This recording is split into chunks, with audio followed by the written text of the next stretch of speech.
Mi esposa regresó después de 38 años, pero trajo consigo al hijo que nunca supe que existía. No esperaba a nadie más. Hoy, te voy a contar algo que nunca pensé que contaría, y si por un segundo sientes que esto te resulta familiar, solo te pido que dejes un like y te suscribas. Me ayudará a seguir desahogándome. Aquella mañana, como todas las otras, calenté mi café en la vieja estufa de la cocina. Me senté en el mismo banco de madera que cruje con mi peso y traté de no escuchar el silencio de la casa. Mi casa estaba hecha de recuerdos, pero ninguno de ellos me hacía compañía. Desde que mis hijos se alejaron, uno por orgullo, el otro por conveniencia, y mis nietos pasaron a llamarme solo en mensajes fríos de cumpleaños, aprendí a convivir con el sonido de las manecillas del reloj como único testigo de mi existencia. Mi nombre es Rogelio Márquez. Vivo en una casa de adobe en las afueras de Guadalajara, donde las mañanas huelen a copal y las tardes se tiñen de naranja sobre los tejados de barro. Aquí, en esta misma cocina con azulejos azules descarapelados, donde cuelga un crucifijo que mi madre me regaló cuando me casé, he desayunado solo los últimos 10 años. Y hace 38 años, Leonora, mi esposa, desapareció de mi vida, llevándose con ella mi corazón, mi fe, y ahora lo sé, mi hijo. La tarde en que todo se desfragmentó como un plato de talavera al caer al suelo era un jueves tibio de noviembre de 1987. Regresaba a casa con flores del mercado de San Juan de Dios. No era aniversario ni fecha especial, solo quería agradar. El aroma de las rosas blancas se mezclaba con el olor a tierra húmeda que siempre quedaba en mis manos después de trabajar en la construcción. Encontré la casa vacía. Ninguna maleta, ninguna carta.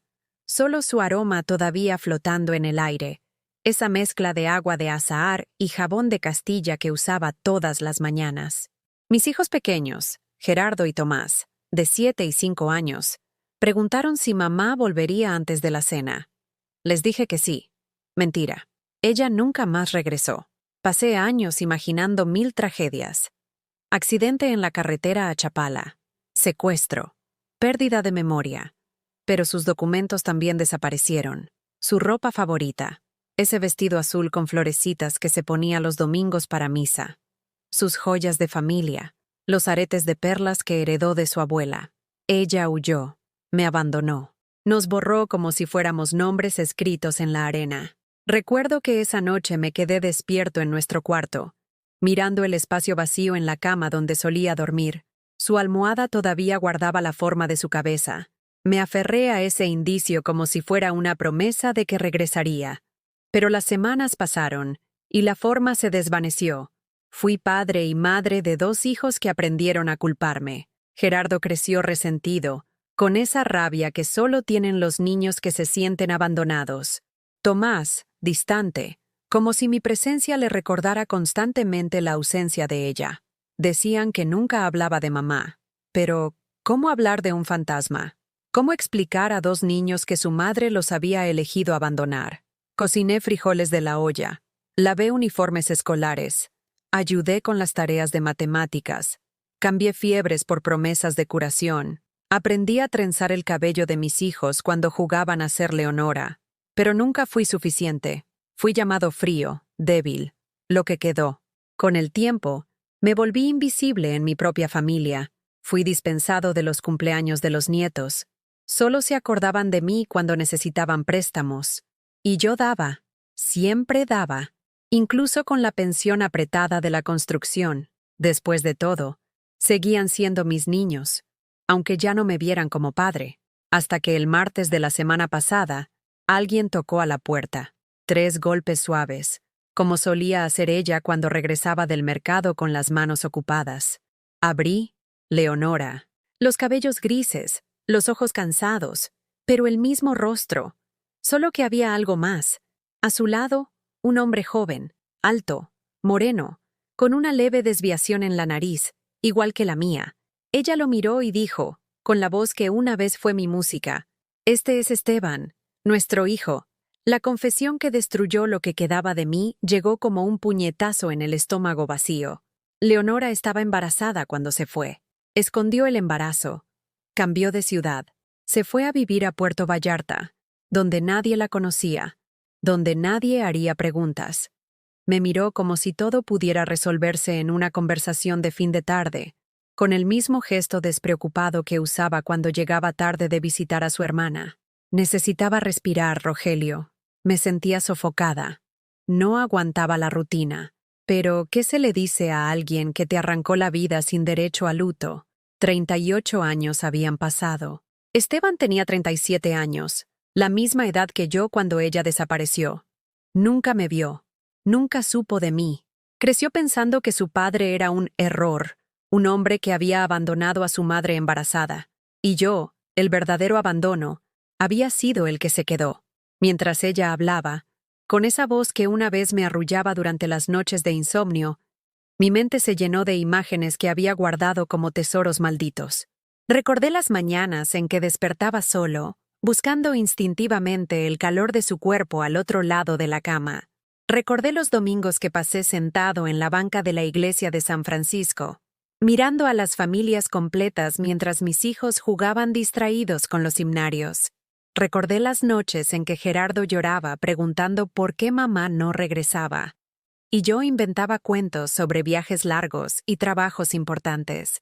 Recordé cuando Tomás, con apenas 6 años, me preguntó si yo había hecho algo malo para que mamá se fuera. La culpa en los ojos de un niño es el peso más cruel que puede cargar un hombre. Pero lo que más me dolía recordar era todo lo que había hecho después de que ella se fue. Todo lo que sacrifiqué creyendo que algún día ella volvería y se sentiría orgullosa del hombre que había logrado ser sin ella. Vendí mi herramienta buena, esa que había comprado con mi primer sueldo como maestro albañil, para pagar los uniformes escolares de mis hijos. Trabajé dobles turnos durante años para que nunca les faltara nada. Aprendí a cocinar no solo frijoles y tortillas, sino también el mole que a ella le gustaba, esperando que algún día regresara y encontrara la casa llena de los aromas que le recordaban su infancia. Guardé cada peso que pude durante 20 años para comprar una casa mejor, una casa donde ella se sintiera cómoda si decidía volver, una casa con patio grande para que los nietos jugaran, como ella siempre había soñado. Pero cuando finalmente logré comprarla, mis hijos ya se habían mudado lejos y la casa se sintió más vacía que nunca. Durante todo ese tiempo, rechacé a otras mujeres. Doña Carmen, la vecina que siempre me llevaba tamales los viernes y cuya sonrisa me recordaba que todavía podía sentir algo parecido a la felicidad. María José, la maestra de la escuela de mis hijos, que me invitaba a los festivales escolares y que una vez me dijo que era el padre más dedicado que había conocido. Incluso rechacé a Esperanza, la viuda que conocí en el mercado, que me hacía reír con sus historias y que había comenzado a llenar el silencio de mis tardes. Todas ellas se alejaron cuando entendieron que mi corazón seguía siendo prisionero de una mujer que me había abandonado sin explicación. Pero lo peor no fue lo que sacrifiqué por ella. Lo peor fue lo que sacrifiqué por mis hijos después de que crecieron y comenzaron a verme como un obstáculo en lugar de como un padre. Cuando Gerardo se casó con Sofía, una mujer que me miraba como si yo fuera un campesino ignorante, presté mis ahorros para la fiesta de bodas. Sofía quería algo elegante, algo que no los avergonzara frente a sus amigos de la universidad. Yo di cada peso que tenía guardado, incluso el dinero que había apartado para arreglar el techo de mi casa, que goteaba cada temporada de lluvias. La fiesta fue hermosa. Mariachi, comida abundante, flores caras. Pero durante toda la celebración, me senté en una mesa al fondo, solo, viendo cómo mi hijo bailaba con su esposa y sus nuevos amigos. Nadie me pidió que dijera unas palabras. Nadie me invitó a bailar el vals del padre. Fui solo el hombre que había pagado la cuenta. Cuando mi primer nieto nació, Jorge, corrí al hospital con un ramo de rosas blancas, las mismas que le llevaba a Leonora cuando éramos jóvenes. Pero Sofía no me dejó cargar al bebé. Dijo que tenía las manos muy ásperas, que podía lastimarlo. Gerardo no dijo nada, solo bajó la mirada. Tomás se fue a estudiar a la Ciudad de México cuando tenía 20 años. Prometió que regresaría, que solo sería por un tiempo, pero se quedó allá. Se casó con una mujer que nunca conocí. Tuvo 2 hijos que apenas me saludan cuando vienen de visita una vez al año. Cada mes le mandaba dinero a Tomás. No porque me lo pidiera, sino porque sabía que la vida en la capital era cara, y yo no quería que pasara necesidades. Cuando finalmente logró comprar su departamento, me invitó a conocerlo. Fui en autobús. Un viaje de 8 horas que me dejó las piernas entumecidas y la espalda adolorida. El departamento era pequeño pero bonito, moderno. Nada que ver con nuestra casa de adobe. Su esposa, Patricia, me preparó café en una taza de porcelana tan delicada que tuve miedo de romperla. Hablamos de cosas sin importancia. El clima, el tráfico, lo caro que estaba todo. Pero yo me sentía como un extraño en la vida de mi propio hijo. Esa noche dormí en un sofá que era más cómodo que mi cama, pero no pude descansar. A través de las paredes delgadas, escuché a Tomás hablando con su esposa. No sé por qué vino. Es incómodo. No tenemos nada de qué hablar. Dale tiempo, amor. Es tu papá. Mi papá murió cuando mi mamá se fue. Esto es solo lo que quedó. Sus palabras se clavaron en mi pecho como vidrios rotos. Regresé a Guadalajara al día siguiente, inventando una excusa sobre trabajo pendiente. Tomás pareció aliviado. Pero seguí mandándole dinero. Seguí llamándolo cada domingo.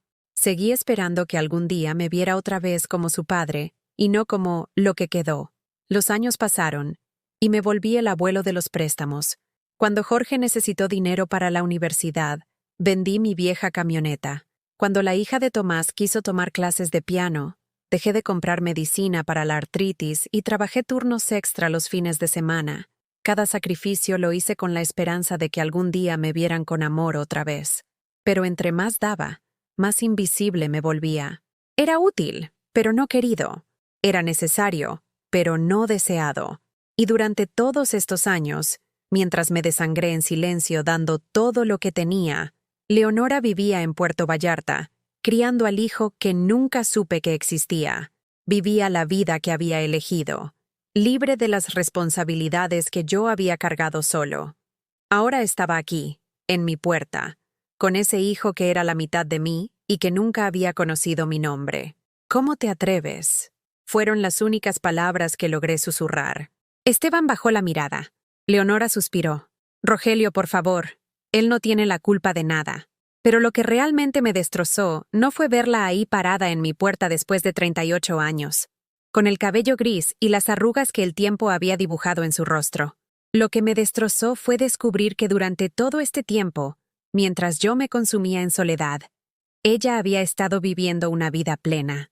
Mientras la hacía pasar a la sala, esa misma sala donde había llorado tantas noches su ausencia, Leonora comenzó a hablar con una naturalidad que me helaba la sangre. Esteban es contador, ¿sabes? Estudió en la Universidad de Guadalajara. Vive en Vallarta, tiene una casa bonita cerca de la playa. Nunca se casó porque dice que no ha encontrado a la mujer correcta.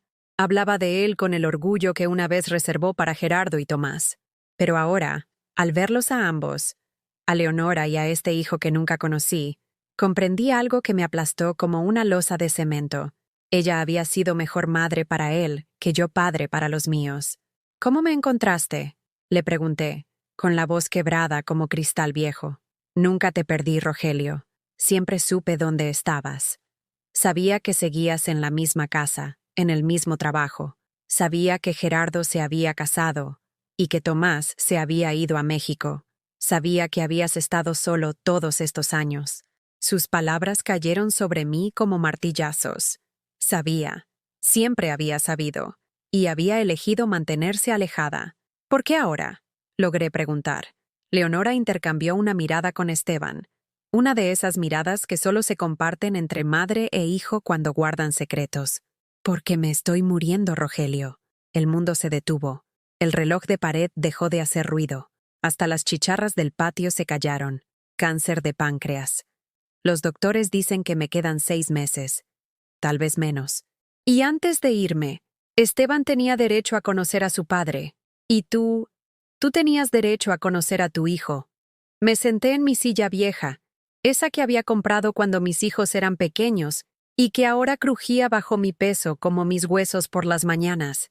Miré a Esteban, que tenía mi nariz, mis manos, mis ojos, Era como verme a mí mismo a los 37 años, pero con la tranquilidad que yo nunca tuve, con la seguridad que da haber sido amado incondicionalmente. ¿Él sabe todo?, pregunté, señalándolo con un gesto que me pesaba como plomo. Sabe que lo abandoné embarazada. Sabe que huí porque era joven y estaba asustada. Sabe que su padre nunca supo de su existencia. Mentira. Mentira envuelta en media verdad. Ella no había huido porque estaba asustada. Había huido porque éramos pobres, porque yo era un albañil sin educación, porque nuestra casa era pequeña y nuestros sueños más pequeños aún. ¿Y qué esperan de mí ahora?, les pregunté, sintiendo cómo la rabia comenzaba a subir desde el estómago hasta la garganta. Nada, papá, dijo Esteban, usando esa palabra que me cortó como navaja.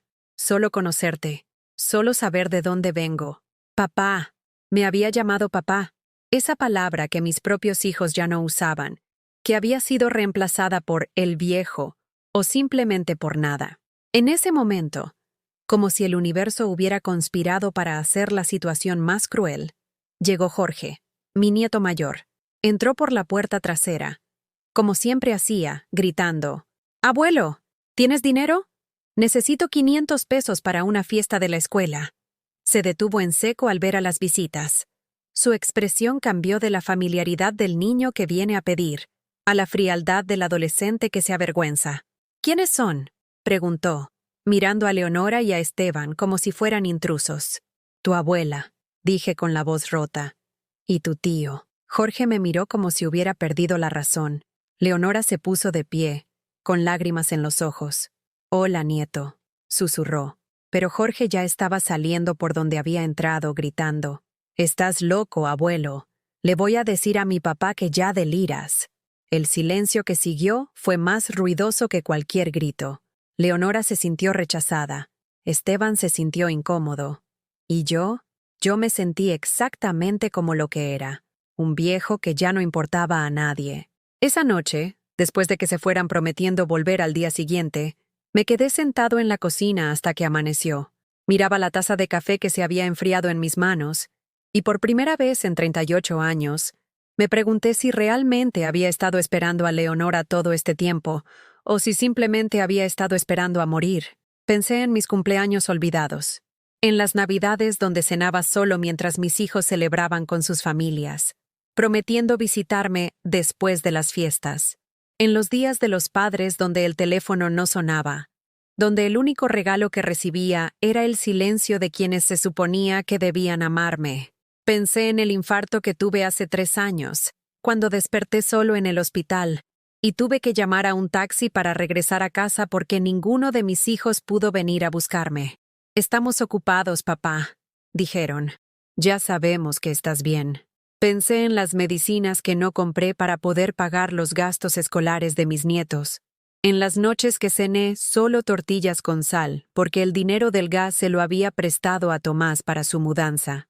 Pensé en todas las veces que Sofía, la esposa de Gerardo, me había humillado delante de sus amigos. Como aquella vez en la cena familiar donde le dijo a todo el mundo que yo era muy simple para entender ciertos temas, que mejor hablaran de otras cosas cuando yo estuviera presente. O como cuando Patricia, la esposa de Tomás, me corrigió mi manera de hablar delante de sus hijos, diciendo que el abuelo venía del campo y que no tenía educación formal. Mis propios nietos se rieron. Tomás no dijo nada. Pero lo que más me dolía era recordar la última Navidad, cuando llegué a casa de Gerardo con regalos para todos, regalos que había comprado con mi pensión completa de 2 meses, y nadie tenía nada para mí, ni siquiera una tarjeta, ni siquiera un gracias por venir. Sofía me sirvió la cena en platos desechables mientras todos los demás comían en la vajilla buena.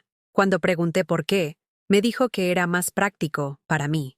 Como si fuera un invitado de segunda clase en la casa que yo había ayudado a pagar. Esa noche, mientras manejaba de regreso a mi casa vacía, con los regalos que nadie había abierto con entusiasmo, me detuve en el estacionamiento de la iglesia de San Francisco, y lloré como no había llorado desde que Leonora se fue.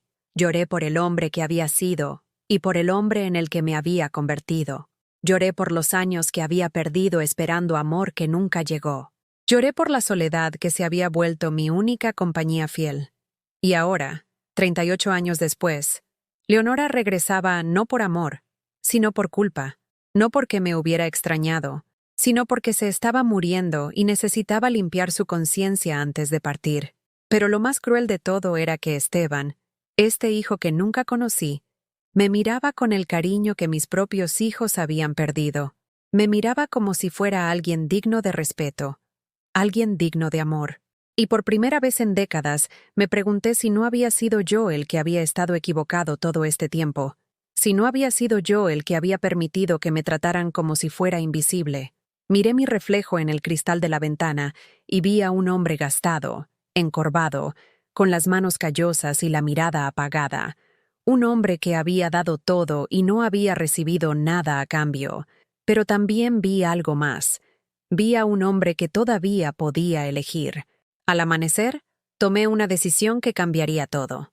La decisión que tomé al amanecer fue simple pero revolucionaria. Por primera vez en 38 años, iba a hacer algo por mí mismo. Llamé a Gerardo a las 7 de la mañana. Su voz sonaba irritada, como siempre que lo despertaba antes de su hora. ¿Qué pasó, papá? ¿Estás bien? Necesito que vengas. Tú y Tomás. Hay algo que tienen que saber. ¿No puede esperar? Tengo una junta importante hoy. No, Gerardo. No puede esperar. Algo en mi tono debió alertarlo, porque por primera vez en años, no discutió. Cuando llegaron, Gerardo con su traje caro y su expresión de fastidio, Tomás con su aire de superioridad urbana, Leonora y Esteban ya estaban sentados en la sala. Había preparado café para todos, usando la cafetera buena que solo sacaba en ocasiones especiales. El silencio que siguió cuando mis hijos vieron a su madre fue ensordecedor. Gerardo se puso pálido. Tomás se sentó pesadamente en el sofá, como si las piernas no lo sostuvieran. «Mamá», susurró Gerardo, y por un momento volvió a ser el niño de 7 años que lloraba preguntando cuándo regresaría. «Hola, mis hijos», dijo Leonora, con la voz quebrada. Pero la reunión familiar que había imaginado se convirtió en algo completamente diferente. Después del impacto inicial, después de las lágrimas y los abrazos tentativos, comenzaron las preguntas. Y con las preguntas, llegó la verdad.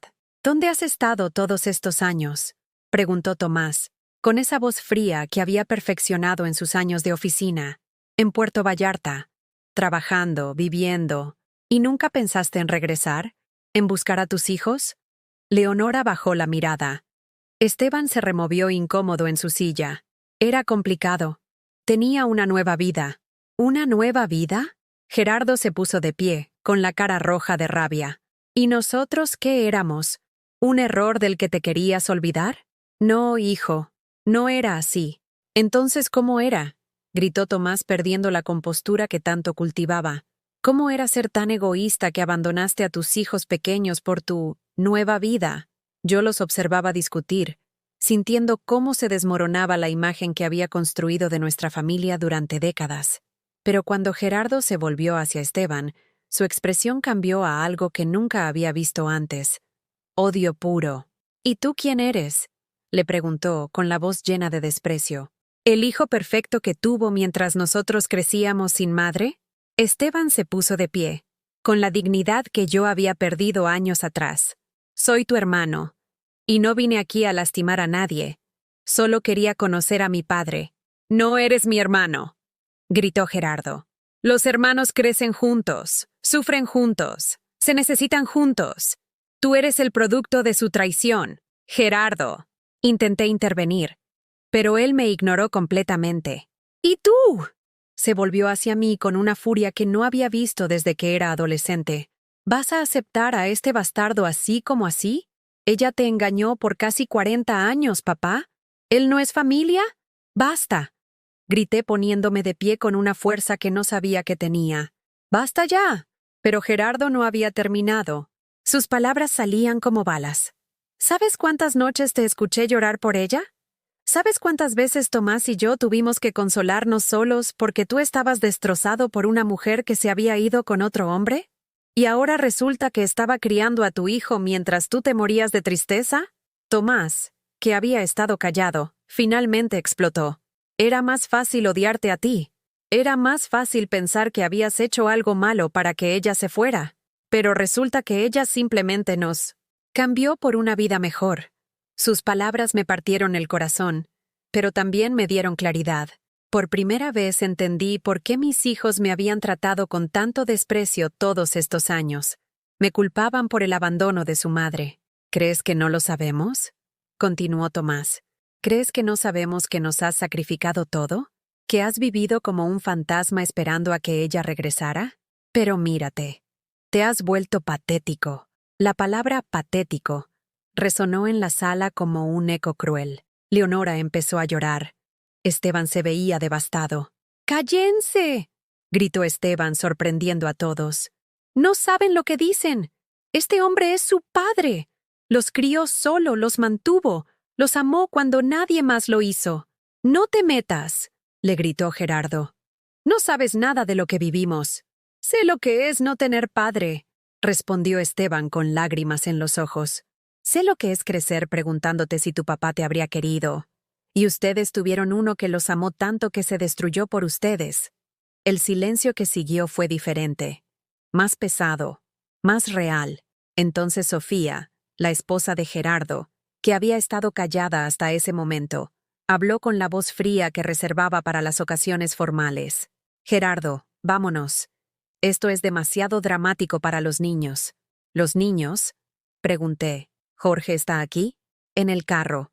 No queríamos que presenciara esto, como si yo fuera una enfermedad contagiosa, como si mi dolor fuera algo vergonzoso que había que ocultar. Quiero ver a Jorge, dije. No es buena idea, respondió Sofía. Ya está confundido por lo que pasó ayer. Es mi nieto, y nosotros somos sus padres. Y decidimos que no necesita más confusión en su vida. Gerardo asintió, apoyando a su esposa como siempre había hecho. Tomás se puso de pie. Papá, esto es demasiado. Necesitamos tiempo para procesarlo. ¿Tiempo?, les pregunté. ¿Cuánto tiempo necesitan? ¿Otros 38 años? No seas dramático, dijo Tomás, con ese tono condescendiente que había aprendido en la ciudad. Solo necesitamos pensar las cosas con claridad. Pero yo sabía lo que realmente estaba pasando. Sabía que se estaban yendo no para pensar, sino para consultarlo con sus esposas. Sabía que Sofía y Patricia les dirían que esto era demasiado complicado, que su padre estaba actuando irracionalmente, que necesitaban proteger a sus familias de este drama. Sabía que al final, como siempre, ellos elegirían la opción más fácil: alejarse. Esperen, les dije, cuando ya estaban en la puerta. Antes de que se vayan, quiero que sepan algo. Se voltearon, esperando tal vez una disculpa, una súplica para que se quedaran. Voy a conocer a mi hijo, dije mirando a Esteban. Voy a recuperar el tiempo perdido con él, y si ustedes no pueden aceptarlo, es su decisión. ¿Nos estás eligiendo a él por encima de nosotros?, preguntó Gerardo, incrédulo. No los estoy eligiendo por encima de ustedes. Los estoy eligiendo además de ustedes. Pero si ustedes me obligan a elegir, hice una pausa, sintiendo cómo se rompía algo dentro de mí. Entonces sí, elijo al hijo que quiere conocerme por encima de los hijos que se avergüenzan de mí. Gerardo me miró como si fuera un extraño. Tomás negó con la cabeza. Estás cometiendo un error, papá. El error fue esperar 38 años a que ustedes me amaran como yo los amé a ustedes. Se fueron sin despedirse. Escuché los carros arrancar y alejarse, llevándose con ellos la última ilusión que tenía de ser una familia. Cuando se fueron, Esteban se acercó a mí. Papá, no quiero causar problemas en tu familia. Mi familia ya tenía problemas, le dije. Tú no los causaste. Solo los hiciste visibles. Leonora se acercó también, con la cara marcada por las lágrimas. Rogelio, tú ya dijiste todo lo que tenías que decir hace 38 años, la interrumpí, cuando decidiste irte sin explicaciones. Pero cuando miré a Esteban, ese hijo que había aparecido de la nada, sentí algo que no había sentido en años. Esperanza. ¿Quieres conocer a tu padre?, le pregunté. Sí, papá, sí quiero. Y por primera vez en décadas, alguien me había elegido a mí. Esa noche, cuando Leonora se fue al hotel donde se estaba quedando, Esteban se quedó conmigo. Cenamos juntos. Frijoles refritos y tortillas calientes. Y él me contó de su vida. Me contó que había estudiado contabilidad porque le gustaban los números. Me contó que tenía un consultorio pequeño en Vallarta, que le iba bien. Me contó que había tenido novias, pero que ninguna había logrado que se sintiera completo. Siempre sentí que me faltaba algo, me dijo. Mamá me hablaba de ti, pero nunca me dijo tu nombre. Solo me decía que eras un buen hombre que no sabía que yo existía. ¿Y qué más te decía?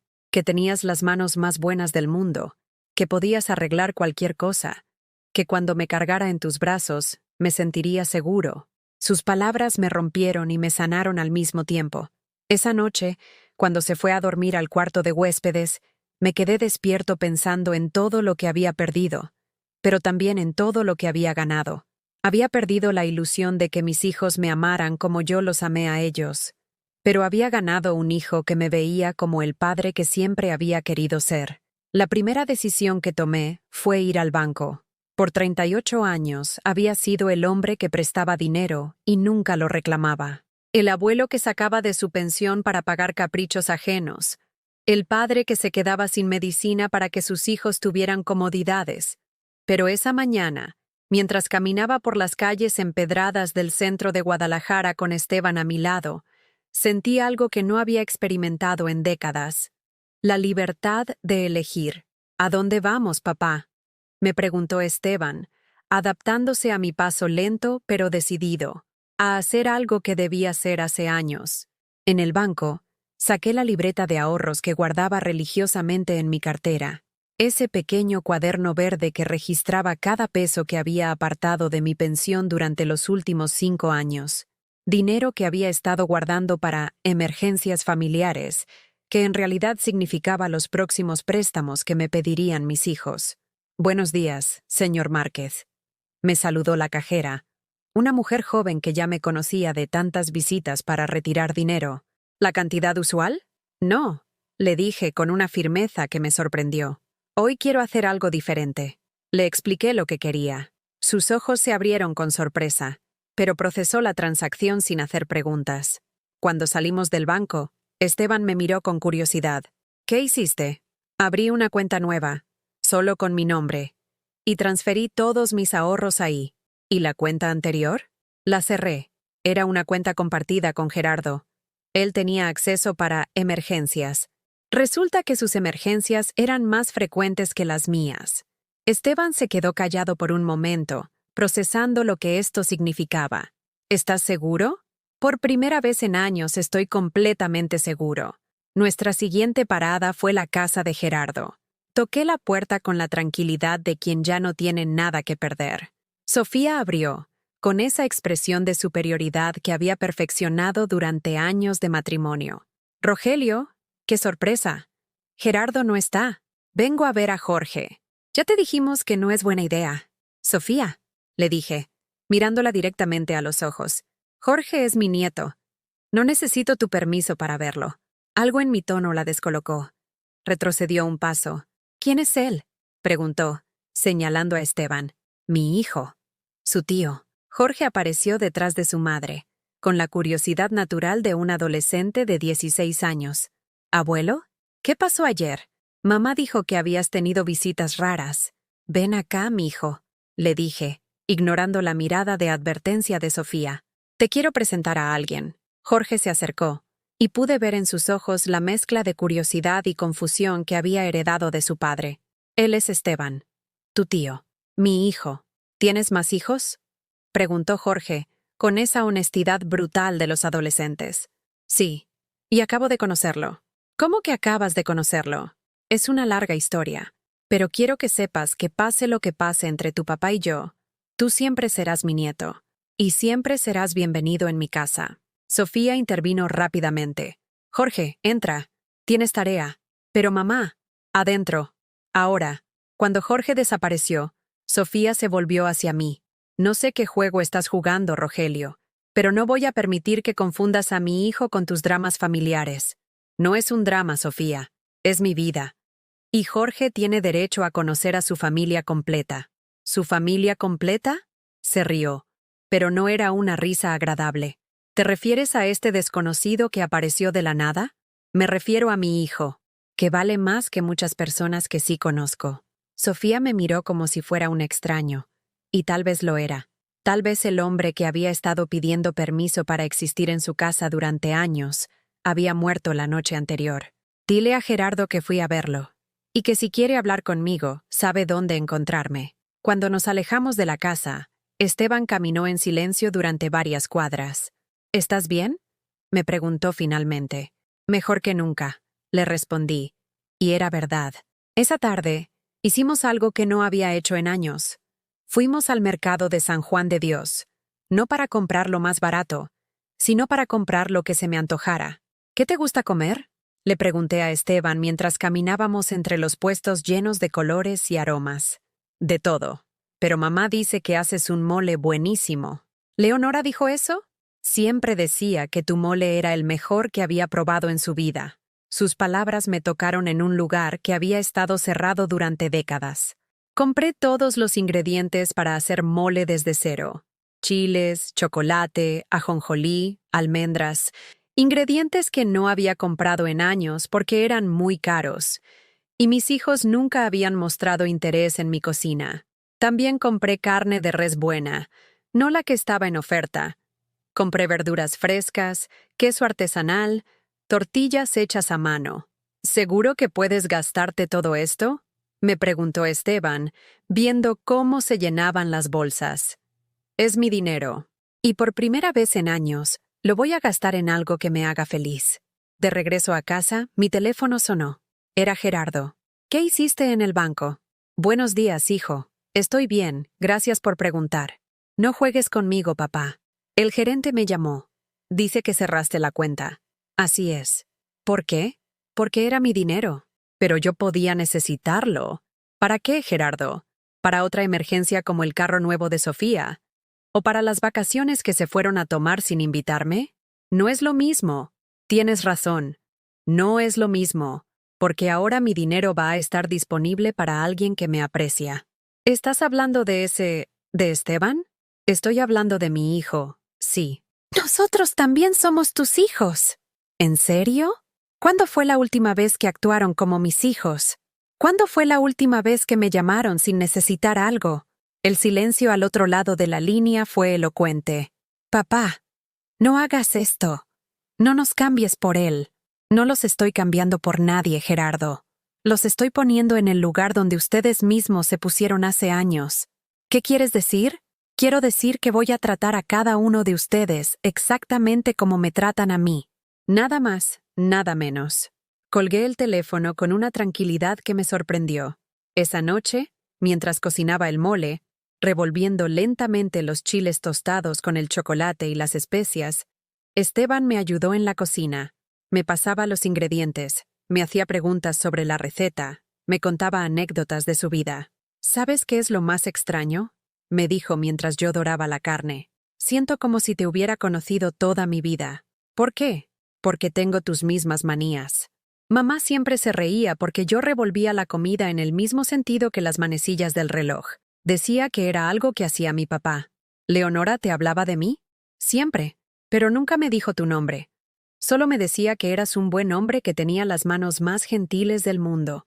Sus palabras me emocionaron tanto que tuve que voltearme para que no viera las lágrimas.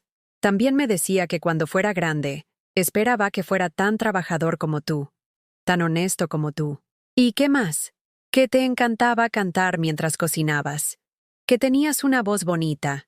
No había cantado en años. Pero esa noche, mientras terminaba el mole, comencé a tararear una canción que solía cantarle a Leonora cuando éramos jóvenes. Esteban sonrió. Esa canción. Mamá me la cantaba cuando era pequeño. ¿La Llorona? Sí. Decía que era tu canción favorita. Y entonces, por primera vez en décadas, canté completa. Mi voz estaba ronca, oxidada por años de silencio, pero las palabras salieron con una emoción que no sabía que aún conservaba. Cuando terminé, Esteban tenía lágrimas en los ojos. Ahora entiendo por qué mamá nunca pudo olvidarte. Cenamos el mole en silencio, pero era un silencio cómodo. El silencio de dos hombres que se reconocen, que se encuentran después de una búsqueda que no sabían que estaban haciendo. Papá, me dijo Esteban cuando terminamos de comer, ¿puedo preguntarte algo? Lo que quieras. ¿No te arrepientes de haber esperado tanto tiempo? No, le respondí sin dudar, porque si no hubiera esperado, si hubiera seguido adelante con mi vida, tal vez nunca te habría conocido, y conocerte ha sido lo mejor que me ha pasado en 38 años. Esa noche, cuando Esteban se fue a dormir, me quedé sentado en la cocina, viendo los platos sucios que por primera vez en años no me daba prisa por lavar. Por primera vez en décadas, había cocinado para alguien que apreciaba mi comida. Por primera vez en años, había cantado para alguien que disfrutaba mi voz. Por primera vez en mucho tiempo, había sido padre para alguien que quería tener un padre. Mi teléfono sonó una vez más. Era Tomás. Papá, Gerardo me contó lo del banco. ¿Y? Creo que estás actuando impulsivamente. Ese hombre apareció de la nada. No sabes si realmente es tu hijo. Es mi hijo, Tomás. Se parece a mí más que tú. Pero papá, Tomás, déjame preguntarte algo. ¿Cuándo fue la última vez que me llamaste solo para saber cómo estaba? Bueno, ¿cuándo fue la última vez que me invitaste a cenar a tu casa? Papá, eso no es justo. ¿Cuándo fue la última vez que me trataste como si fuera tu padre y no solo un extraño que comparte tu apellido? Su silencio fue más elocuente que cualquier respuesta. Exacto, le dije. Así que no me vengas a decir cómo tengo que tratar a alguien que en 2 días me ha dado más cariño que ustedes en 2 años. Papá, no quiero que termine mal nuestra relación. Nuestra relación terminó mal hace mucho tiempo, Tomás. Solo que yo no me había dado cuenta. Y por primera vez en mi vida, fui yo quien colgó primero. Esa noche dormí mejor que en años. Dormí como un hombre que había recuperado su dignidad. Dormí como un padre que había encontrado a su hijo. Y por primera vez en décadas, dormí como un hombre que se respetaba a sí mismo. El momento del confronto definitivo llegó una semana después, cuando Gerardo y Tomás aparecieron en mi casa sin avisar. Pero esta vez no venían solos. Trajeron a Sofía, Patricia y a los nietos. También había alguien más. Un hombre mayor con traje formal que se presentó como el abogado de la familia. «Papá, tenemos que hablar», dijo Gerardo, con esa voz que usaba cuando creía estar controlando la situación. «Buenos días», respondí, sin apartarme de la puerta. «No sabía que íbamos a tener una reunión formal». «Es necesario», intervino Tomás. «Las cosas se han salido de control. Esteban estaba conmigo, y Leonora había llegado temprano esa mañana. Los 3 los observamos desde la entrada mientras ellos se organizaban en mi sala como si fuera una sala de juntas. ¿Puedo saber qué hace un abogado en mi casa?», pregunté. El hombre se aclaró la garganta. «Señor Márquez, soy el licenciado Hernández. Sus hijos me contrataron para discutir algunos asuntos legales relacionados con la situación familiar». «¿Qué situación familiar?». «La aparición de este supuesto hijo», dijo Sofía, mirando a Esteban con desprecio, «y las decisiones irracionales que ha estado tomando». «¿Decisiones irracionales?». «Papá», intervino Gerardo, «sabemos lo del banco. Sabemos que has estado gastando dinero en él. Sabemos que has estado comportándote de manera extraña». «¿Extraña?». «Sí», dijo Patricia, hablando por primera vez. «Tomás me contó que le colgaste el teléfono, que has estado grosero con la familia». Miré a mis nietos, que estaban sentados en el sofá, incómodos y confundidos. Jorge me miraba con preocupación, como si yo fuera un extraño. «¿Saben qué?», les dije. «Pasen. Vamos a tener esta conversación». Cuando todos estuvieron sentados, yo me quedé de pie. Por primera vez en años, era yo quien tenía el control de la situación. «Antes de que empiecen con sus acusaciones», comencé, «quiero que sepan algo. Durante 38 años he vivido para ustedes. He trabajado para ustedes. He sacrificado mi felicidad, mi salud, mi dinero y mi dignidad para ustedes». «Papá, no seas dramático», dijo Tomás. «¿Dramático?». Me reí, pero no era una risa alegre. ¿Quieren que les diga qué es dramático? Dramático es pasar la Navidad solo porque sus hijos están muy ocupados con sus familias. Dramático es tener un infarto y despertar solo en el hospital porque nadie pudo tomarle tiempo libre para acompañar a su padre. Eso no es justo. protestó Gerardo. Nosotros. ¡Cállate!, grité, sorprendiendo a todos. Por una vez en tu vida, cállate y escucha. El silencio que siguió fue total. Incluso los niños dejaron de moverse. Dramático es vender mi herramienta para pagar tu boda, Gerardo. Dramático es trabajar dobles turnos para mandarte dinero a México, Tomás. Dramático es comer frijoles durante semanas para que mis nietos tuvieran regalos en sus cumpleaños. Nosotros no te pedimos que hicieras eso, dijo Sofía. ¿No? Entonces, ¿quién me pidió dinero para el carro nuevo? ¿Quién me pidió que pagara la inscripción de la Universidad de Jorge? ¿Quién me pidió que ayudara con la mudanza de Tomás? Mis hijos se miraron entre sí, pero no respondieron. ¿Saben cuándo fue la última vez que alguno de ustedes me preguntó cómo estaba?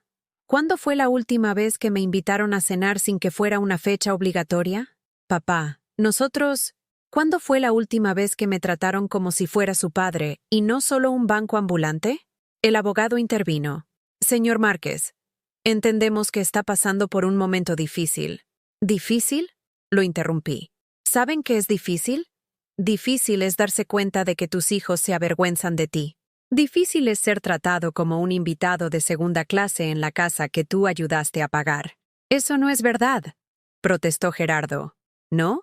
Entonces, ¿por qué Sofía me sirve la comida en platos desechables mientras todos ustedes comen en la vajilla buena?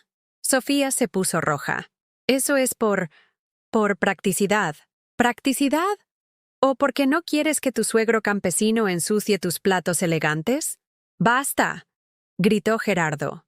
No hables así a mi esposa. ¿Tu esposa? ¿La misma esposa que le dice a sus amigos que soy muy simple para entender ciertos temas? ¿La misma que les dice a mis nietos que el abuelo viene del campo y no tiene educación formal? Jorge levantó la vista, sorprendido. ¿Mamá dijo eso? Jorge. No, empezó Sofía. ¿Sí lo dijiste?, insistió Jorge. Bueno, yo no quise decir... ¿Sabes qué es lo más triste?, continué. Que durante todos estos años, yo pensé que el problema era mío. Pensé que no era suficiente para ustedes. Pensé que tenía que ganar su amor siendo más útil, más generoso, más invisible. Papá, por favor. Pero resulta que el problema no era que yo no fuera suficiente. El problema era que ustedes no me merecían. Mis palabras resonaron en la sala como una bofetada. ¿Cómo te atreves?, gritó Tomás. Somos tus hijos. ¿Mis hijos? ¿Cuándo fue la última vez que se comportaron como mis hijos? ¿Cuándo fue la última vez que me trataron con respeto? ¿Con cariño? ¿Con la más mínima consideración? Nosotros te respetamos, dijo Patricia, pero su voz sonaba falsa incluso para ella misma. ¿Me respetan? Entonces, ¿por qué Patricia les dice a sus hijos que no se acerquen mucho al abuelo porque huele a viejo? Patricia se puso pálida. Yo nunca... ¿Nunca qué? ¿Nunca pensaste que yo no me daría cuenta? ¿Nunca pensaste que tendría oídos para escuchar cómo hablan de mí cuando creen que no estoy presente? Me acerqué a la mesa donde había puesto una caja de zapatos vieja. ¿Saben qué hay aquí?, les pregunté, abriendo la caja. Dentro había fotografías, recibos, documentos. Aquí están todos los recibos de todo el dinero que les he dado durante los últimos 10 años. Cada préstamo, cada emergencia, cada favor que me pidieron. Saqué una calculadora que había preparado. En total, les he dado 243,000 pesos, sin contar los intereses que podrían haber generado en el banco. Papá, nosotros, ¿saben cuánto me han regresado? 0 pesos, 0 centavos. Te los vamos a pagar, dijo Gerardo nervioso. ¿Cuándo?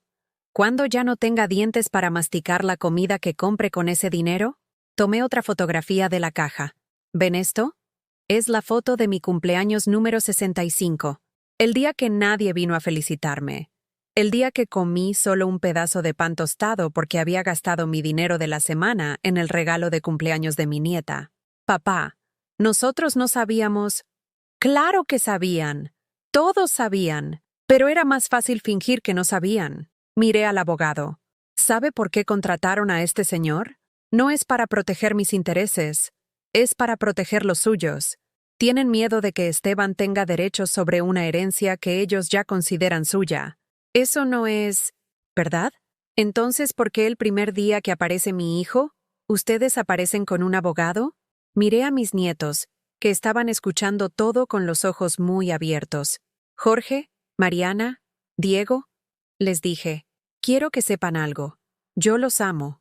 Los he amado desde el día que nacieron. Pero no voy a permitir que crezcan pensando que está bien tratar a las personas como si fueran objetos desechables. ¿Qué quieres decir, abuelo?, preguntó Jorge. Quiero decir que van a aprender a respetarme, o van a aprender a vivir sin mí. No puedes chantajear a tus propios nietos, gritó Sofía. No es chantaje, es dignidad. Algo que perdí hace mucho tiempo y acabo de recuperar. Me volteé hacia Esteban, que había estado callado durante toda la discusión. ¿Sabes qué es lo más hermoso de todo esto? Que este hombre, señalé a Esteban, me trató con más respeto en una semana que ustedes en 10 años. Él no te conoce, gritó Gerardo. Nosotros somos tu familia. ¿Mi familia? ¿La familia que me deja solo en las fiestas? ¿La familia que me pide dinero pero no me pide consejos? ¿La familia que me tolera pero no me celebra? Tomé la fotografía más importante de la caja. Era una foto de todos nosotros juntos, tomada hace 5 años en la última Navidad que pasamos juntos. ¿Ven esta foto? Miren sus caras, miren cómo me miran, como si fuera una molestia, como si mi presencia fuera algo que hay que soportar. Era verdad. En la foto yo estaba sonriendo, pero ellos me miraban con impaciencia, como si estuvieran esperando que me fuera. Ahora miren esta.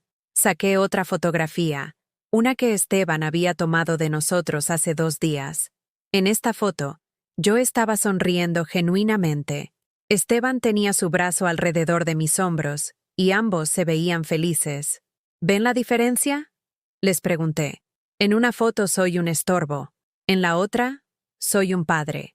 El silencio que siguió fue diferente, más pesado, más real. ¿Ahora?, continué. Les voy a decir cómo van a ser las cosas de ahora en adelante.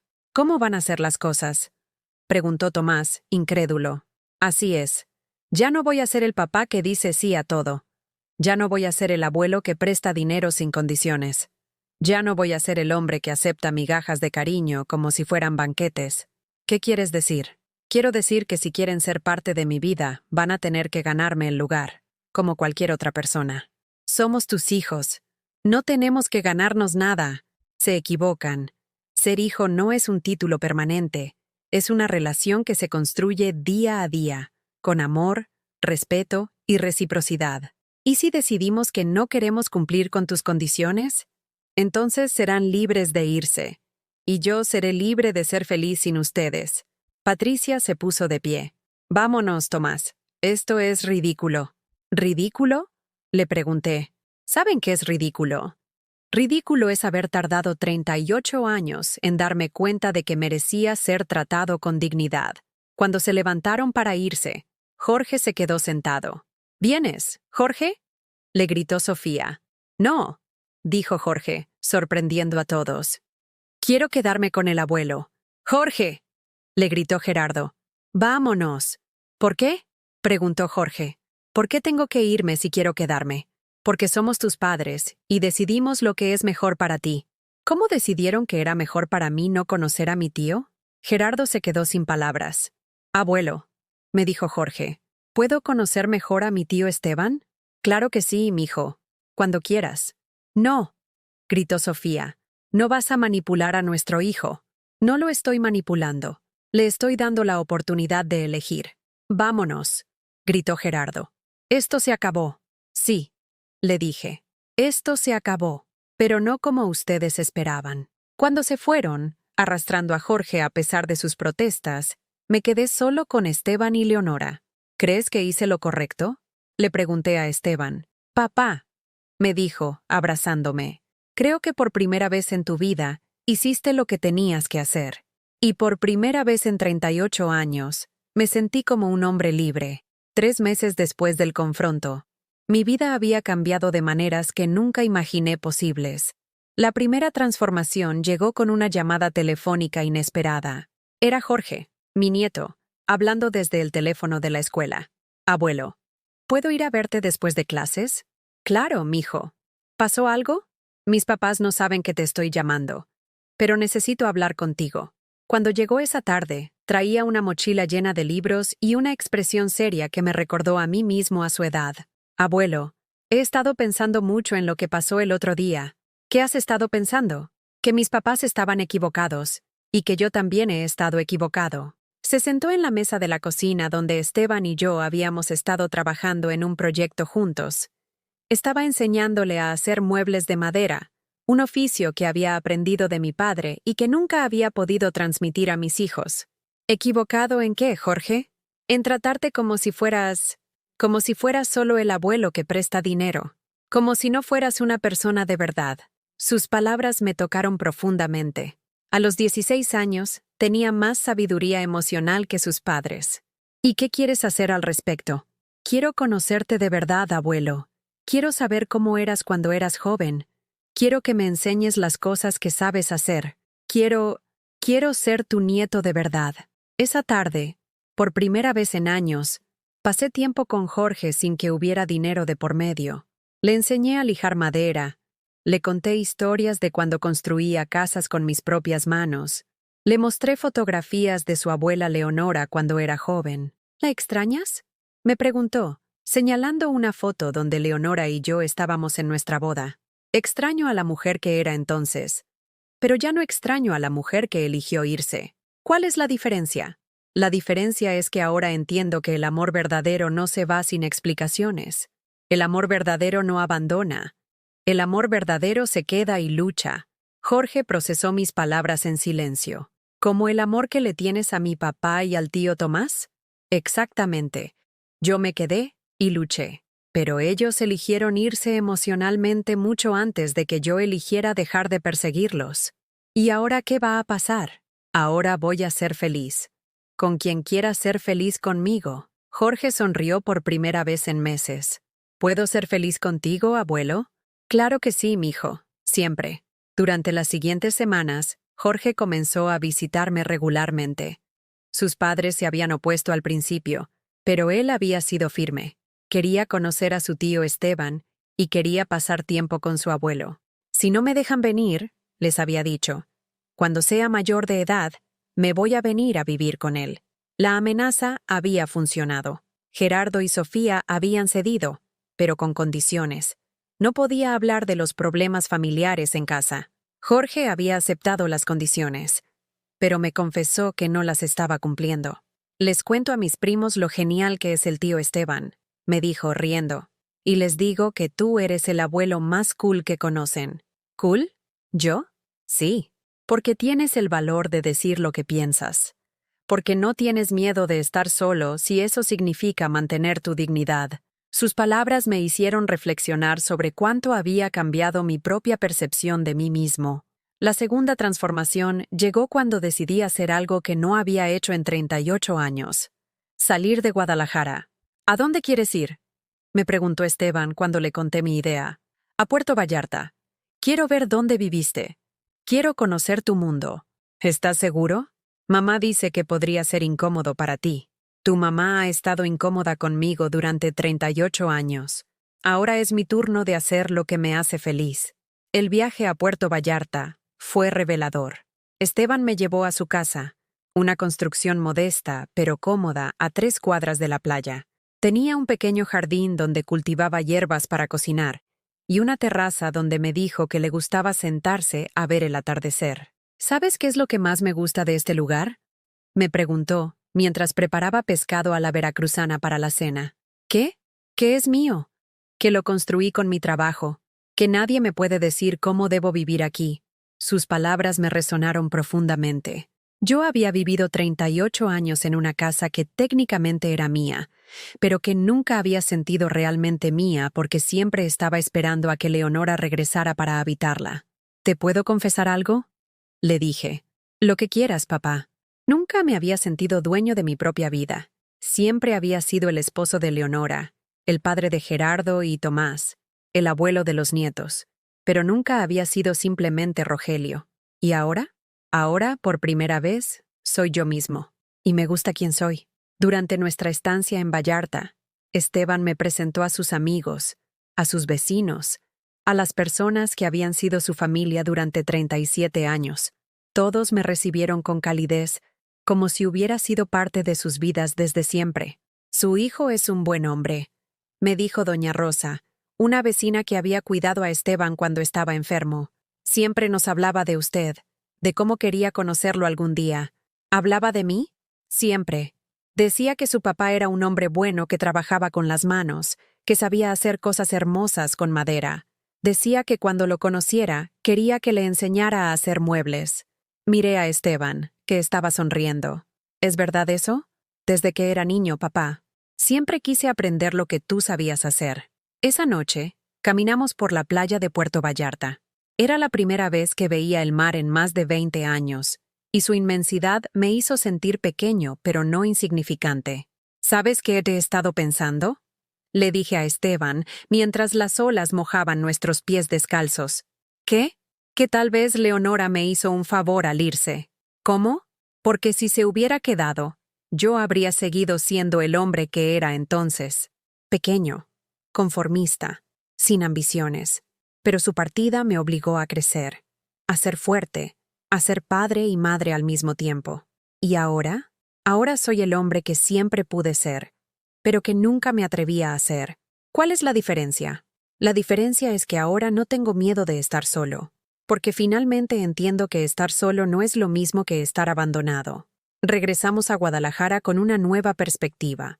Yo había visto el mundo de mi hijo, y él había visto el mío. Habíamos construido puentes que nunca se habían construido con mis otros hijos. La tercera transformación llegó cuando decidí hacer algo que nunca había hecho: invertir en mí mismo. Con el dinero que había ahorrado durante años, el dinero que antes prestaba sin condiciones, decidí remodelar mi casa, pero no para impresionar a otros, sino para hacer un espacio que realmente fuera mío. ¿Qué quieres hacer?, me preguntó Esteban cuando le conté mi idea. Quiero hacer un taller de carpintería en el patio trasero. Quiero un lugar donde pueda crear cosas hermosas con mis manos. ¿Y si tus hijos se oponen? ¿Por qué se opondrían? Es mi casa, mi dinero, mi decisión. ¿Y si dicen que estás desperdiciando su herencia? Entonces les diré que no es su herencia hasta que yo me muera, y que planeo vivir muchos años más. Construir el taller fue una experiencia transformadora. Por primera vez en décadas, estaba creando algo para mí mismo, algo que no tenía que justificar ante nadie. Esteban me ayudó con el proyecto, y juntos creamos un espacio lleno de luz donde podía trabajar con madera, donde podía enseñar a Jorge los oficios que mi padre me había enseñado a mí. ¿Sabes qué es lo más hermoso de todo esto?, me preguntó Jorge, mientras lijaba una mesa que estábamos construyendo juntos. ¿Qué? Que por primera vez siento que tengo un abuelo de verdad. No solo alguien que me da dinero, sino alguien que me enseña, que me escucha, que me quiere conocer. ¿Y yo por primera vez siento que tengo un nieto de verdad? ¿Cómo se siente? Se siente como estar completo. Un día, mientras trabajaba en el taller, recibí una visita inesperada. Era Tomás, pero venía solo. «¿Papá? ¿Podemos hablar?» «Claro, siéntate. He estado pensando en lo que pasó hace unos meses». «¿Y qué has pensado?» «Que tal vez tenías razón en algunas cosas». «¿En algunas cosas?» «En muchas cosas. En casi todo». Tomás se sentó en el banco que había construido, mirando mis herramientas con una expresión que no había visto en años. «¿Te acuerdas cuando era niño y me gustaba verte trabajar?» «Claro que me acuerdo. Te sentabas en el suelo y me pasabas los clavos. ¿Por qué dejé de hacerlo? Porque creciste, porque encontraste cosas más importantes que hacer, o porque dejé de valorar lo que tú hacías». Su pregunta me tomó por sorpresa. «¿Qué quieres decir?» «Quiero decir que en algún momento decidí que lo que tú hacías con las manos no era tan importante como lo que yo hacía con la cabeza. Decidí que tu trabajo era menos valioso que el mío. ¿Y ahora? Ahora veo este taller. Veo los muebles que has hecho. Veo cómo Jorge te mira cuando le enseñas. Y me doy cuenta de que yo fui el que perdió algo valioso». «¿Qué perdiste?» «La oportunidad de conocer a mi padre. La oportunidad de aprender de él. La oportunidad de ser su hijo, no solo su problema». Sus palabras me emocionaron más de lo que esperaba. «¿Y qué quieres hacer ahora?» «Quiero empezar de nuevo. Quiero intentar ser tu hijo otra vez». «¿Estás seguro?» porque ya no soy el papá que dice sí a todo. Lo sé, y me alegra que no lo seas, porque ese papá no se respetaba a sí mismo. Y yo quiero un papá que se respete. ¿Y Patricia? ¿Y los niños? Ellos van a tener que aceptar que mi papá es parte de mi vida. Y si no pueden aceptarlo, entonces tendrán que aceptar que yo elijo a mi padre. Por primera vez en años, abracé a Tomás como si fuera mi hijo, no como el hombre exitoso que vivía en la capital, sino como el niño que una vez se sentó en el suelo de mi taller a pasarme clavos. ¿Crees que podemos hacer esto? Me preguntó. Creo que podemos intentarlo, pero va a ser diferente esta vez. ¿Diferente cómo? Porque esta vez, ambos vamos a tener que elegir estar aquí, no por obligación, sino por amor. Esa noche, cuando Tomás se fue, me quedé en el taller hasta tarde, trabajando en una nueva mesa. Pero esta vez no estaba trabajando solo. Estaba trabajando con la esperanza de que tal vez, después de 38 años, finalmente estaba construyendo una familia real. Una familia que se elegía mutuamente, día tras día, con respeto, amor y dignidad. Una familia donde yo no era solo el proveedor, sino el padre. Una familia donde finalmente podía ser yo mismo. Un año después de aquel día que cambió mi vida para siempre, me encuentro sentado en mi taller, viendo el atardecer que se pinta de naranja sobre los tejados de Guadalajara. En mis manos, tengo una taza de café que me sabe diferente, mejor, porque la estoy tomando sin prisa, sin angustia, sin la urgencia de quien vive esperando que suene el teléfono con otro pedido de dinero. Leonora murió hace 3 meses. Murió en paz, en el hospital de Puerto Vallarta, con Esteban y conmigo a su lado. Sus últimas palabras fueron: «Gracias por ser mejor hombre del que yo merecía». No lloré cuando se fue. Ya había llorado su partida 38 años atrás. Esta vez, solo le dije adiós con la tranquilidad de quien ha hecho las paces con el pasado. Después del funeral, Esteban decidió mudarse a Guadalajara. «Quiero estar cerca de mi papá», dijo, con esa sencillez que lo caracteriza. Compró una casa a 10 minutos de la mía, y ahora cenamos juntos los domingos. A veces cocino yo, a veces cocina él. Siempre hablamos de todo y de nada, como hacen los padres e hijos que se han encontrado después de una larga búsqueda. Jorge ahora viene a verme 3 veces por semana. Ya no es el adolescente rebelde que se avergonzaba de su abuelo campesino. Ahora es un joven de 17 años que sabe hacer una mesa de madera con sus propias manos, que puede reparar una puerta que se atora, que entiende que el trabajo digno no se mide por el tamaño del sueldo, sino por el orgullo que pones en él. «Abuelo», me dijo la semana pasada, «cuando termine la preparatoria quiero estudiar arquitectura, pero también quiero que me enseñes todo lo que sabes de carpintería. ¿Para qué quieres saber las 2 cosas?» «Porque quiero diseñar casas que se construyan con amor, como las que tú construías». Sus palabras me llenaron de un orgullo que no había sentido en décadas. No el orgullo de quien recibe reconocimiento, sino el orgullo de quien ha logrado transmitir algo valioso a la siguiente generación. Tomás cumplió su promesa.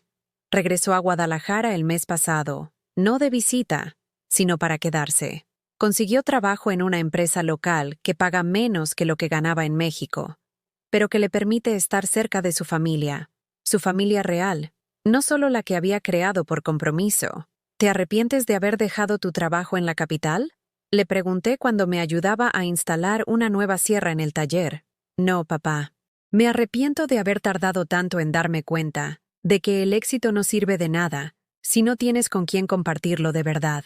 Patricia, su esposa, al principio se resistió al cambio, pero cuando vio que Tomás era más feliz, que los niños estaban más contentos conociendo a su abuelo y a su tío, comenzó a suavizar su actitud.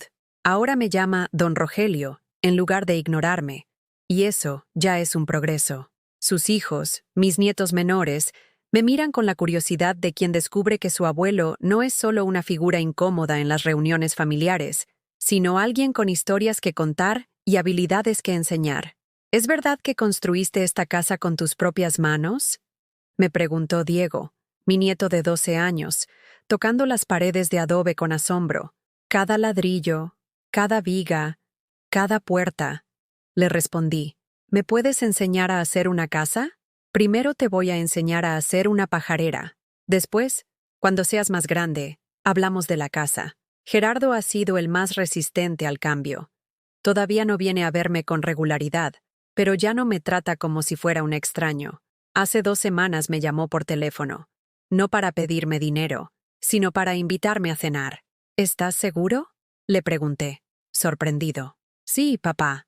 Sofía quiere intentar empezar de nuevo. ¿Y tú? Yo también. Pero va a ser diferente esta vez.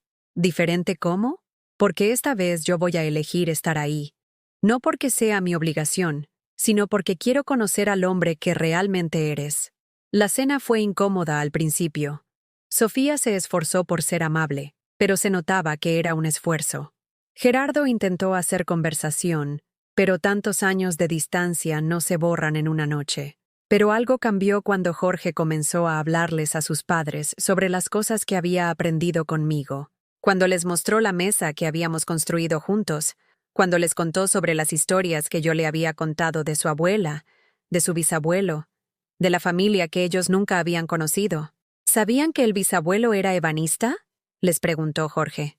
¿Sabían que el abuelo aprendió el oficio de él y que yo lo estoy aprendiendo del abuelo? No, admitió Gerardo. No sabía eso. ¿Sabían que la bisabuela era costurera y que hacía los vestidos más hermosos de todo el pueblo? No sabía eso tampoco. ¿Sabían que el abuelo conoció a la abuela en una feria y que le hizo un collar de madera porque no tenía dinero para comprar uno de verdad? Gerardo me miró con una expresión que no había visto en años. ¿Es verdad eso, papá? Sí. Le tallé un collar con flores de madera. Le llevé 3 semanas terminarlo. ¿Y qué pasó? Que se lo puso todos los días durante el primer año que fuimos novios. Decía que era más hermoso que cualquier joya porque estaba hecho con amor. ¿Dónde está ese collar ahora? Se lo llevó cuando se fue. Pero yo me quedé con el recuerdo de hacerlo. Y ese recuerdo vale más que cualquier joya. Esa noche, cuando se fueron, Gerardo me abrazó por primera vez en años. Papá, quiero que me enseñes a hacer cosas con las manos. ¿Estás seguro? Vas a tener que ensuciarte las manos. Vas a tener que sudar.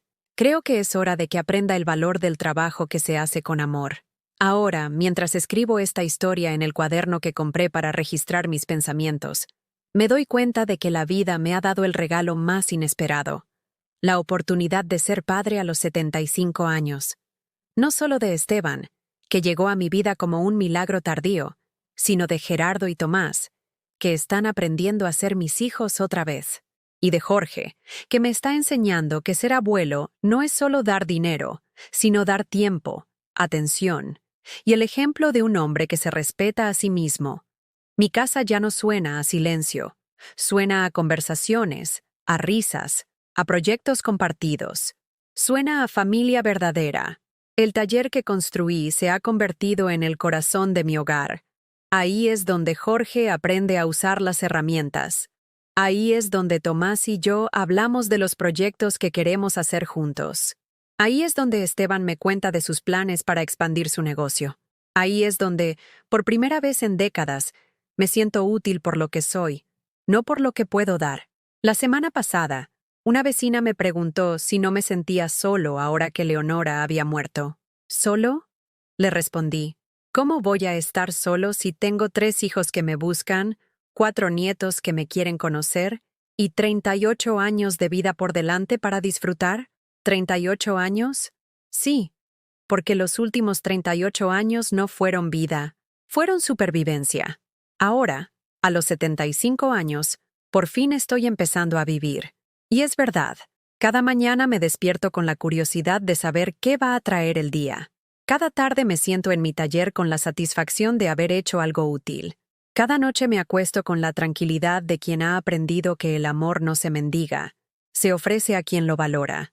He aprendido que la familia no es solo la que nace contigo, sino la que elige quedarse contigo. He aprendido que el respeto no se hereda, se gana día a día. He aprendido que la dignidad no es algo que otros te dan, sino algo que tú decides tener. He aprendido que nunca es tarde para empezar a ser quien realmente eres. La historia que les he contado hoy no es solo mi historia. Es la historia de todos los que han dado tanto amor que se olvidaron de guardarse un poco para ellos mismos. Es la historia de todos los que han esperado tanto tiempo el reconocimiento de otros que se olvidaron de reconocerse a sí mismos.